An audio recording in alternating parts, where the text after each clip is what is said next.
আহসানপুর বাজিতপুর উপজেলার দিঘিরপাড় ইউনিয়নের গুড়াতরা নদীর পূর্ব তীরে হাওরের বুকে ভাসমান একটি বৃষ্টিনন্দন গ্রাম।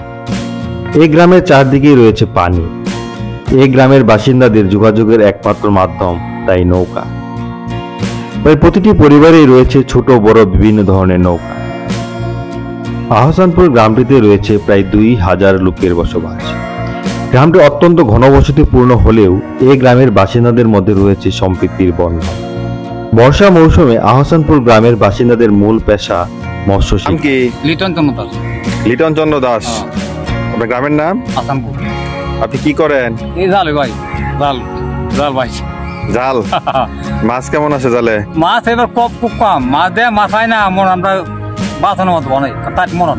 মাছ কমার কারণ কি? ডাঙ ইয়া নাই, পানি নাই। পানি তো আসতেছে দেখলাম। পানি হইলো, এই পানি কাম হইতো। আগে পানি তো কেমন হইতো, আর অনেক পানি তো সাউর মানে পানি বেশি আসলে ভালো না? পানি বেশি পানি হলে তো আমরা পানি ঠেলে বাঁধ ঠেলে চললে তো আমরা বালা বুঝো। সপ্তাহে একদিন করতে পারলা, একদিন সপ্তাহে একদিন আমরা কামাই দিই। যা সপ্তাহে বান মাথা লইলা বাইক বাতি কেমন দাম পরে বান মাথা ফল কম গেল এক সপ্তাহে একদিন কামাই। প্রত্যেক ঘরে কি নৌকা আছে? আছে। এই সময় গ্রামের পুরুষদের পাশাপাশি নারীরাও ব্যস্ত হয়ে পড়েন জাল তৈরির কাজে।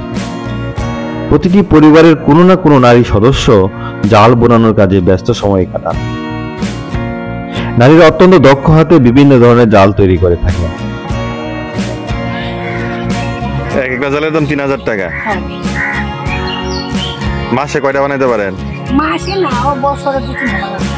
সুতা করতে কেনেন আপনারা? বাজার থেকে।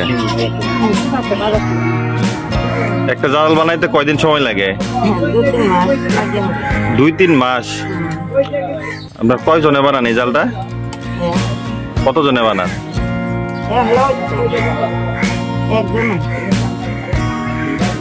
কতটুকু লম্বা হয় জাল?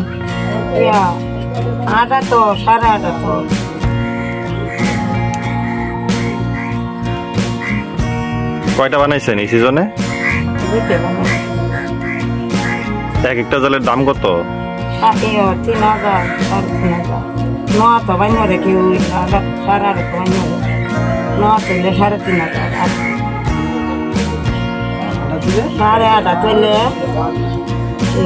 3,000। জাল বানাইতে গেলে ভুল হয় না?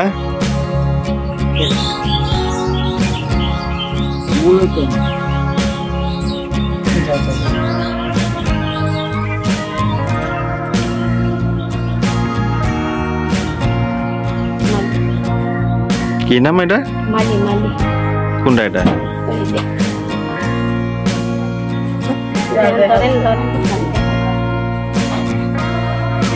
এই যে মালি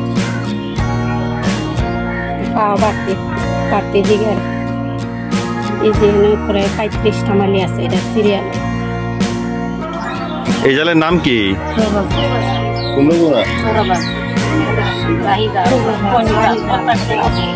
অনেক নাম। কি জাল এটার নাম কি?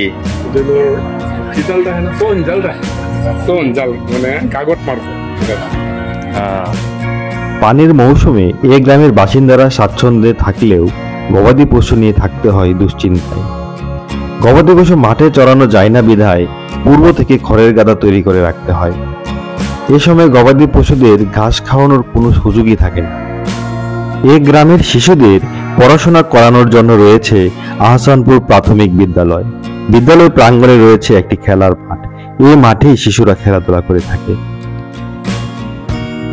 একসময় এই গ্রামের বাসিন্দারা বসবাস করত ছনের ঘরে। এখন টিনের আধা পাকা ঘরে প্রায় সকলেই বসবাস করছে। নদী তীরবর্তী এই গ্রামটি একটি সুখী গ্রাম। বর্তমান সময়ে এই গ্রামের বাসিন্দাদের আর্থিক সচ্ছলতা পূর্বের যে কোনো সময়ের তুলনায় অনেক ভালো।